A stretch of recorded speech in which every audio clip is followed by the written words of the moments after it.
Originaire de l'Outaouais, Véronique Rivet a écrit une page d'histoire l'an dernier en devenant la première femme à se rendre en finale de la prestigieuse compétition ASI du meilleur sommelier du monde.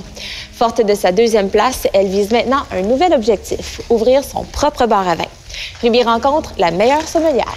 Pendant trop longtemps, beaucoup de professionnels dans le monde du vin, que ce soit des producteurs, des journalistes, des sommeliers, ont eu un discours un peu hautain envers le consommateur. Hein? Donc, nous, on sait tout, vous savez rien, on va tout vous apprendre.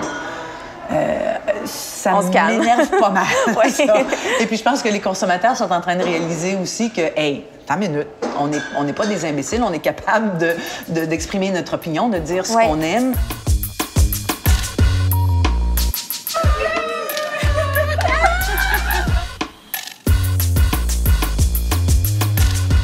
En mars 2013, tu remportais la deuxième place au prestigieux concours ASI du meilleur sommelier du monde. Est-ce que ce concours-là, pour un sommelier, c'est comme justement les Jeux olympiques pour un athlète?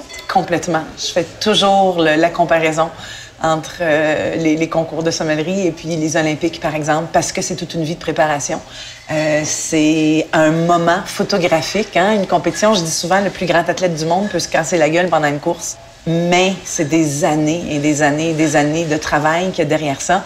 Et l'importance aussi du mental, de la préparation mentale pour le concours en 2013. Je me suis pour la première fois préparée avec un psychologue, justement, qui coach des athlètes pour m'aider à gérer le stress et puis à pouvoir mieux performer. C'est une compétition qui existe depuis 1969 et tu es la première femme à avoir franchi le podium. C'est quand même tout un exploit. Félicitations. Merci. Selon toi, est-ce que cette réussite-là que tu as eue, ça a peut-être eu une influence ou ça a peut-être encouragé d'autres femmes à devenir sommelières? C'est drôle parce que je me suis jamais trop attardée à la question homme-femme. Hein? On demande souvent est-ce que les femmes ont des qualités dans ce domaine-là que les hommes n'auraient pas. J'aime pas trop ce discours-là.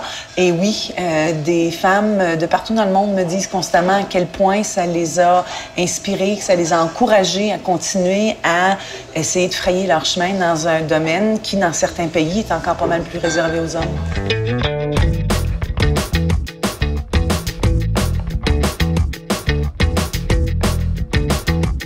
Tu vas ouvrir bientôt ton propre bar à vin ce printemps. Il va s'appeler Soif. À quoi peut-on s'attendre du bar à vin à Véronique Rivet? C'est pas très compliqué. C'est comme moi, j'espère ne pas être une personne très compliquée.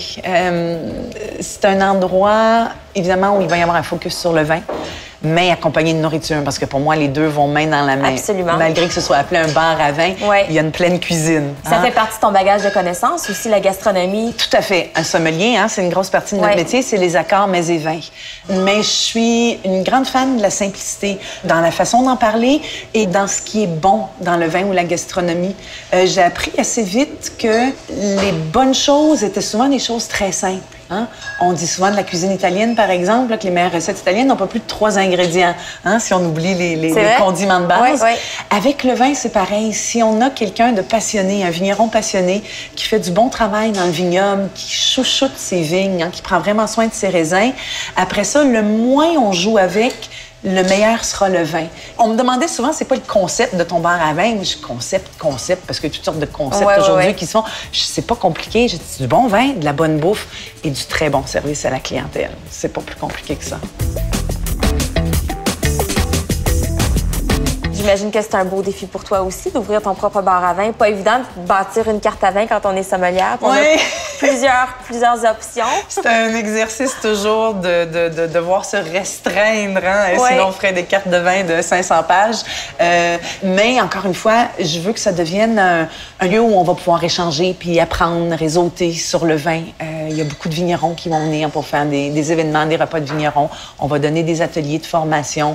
Donc il va avoir un côté éducatif. Il va avoir un côté éducatif, définitivement. Moi, l'apprentissage sur le vin fait trop partie de ma vie pour pas que ce soit reflété là-dedans.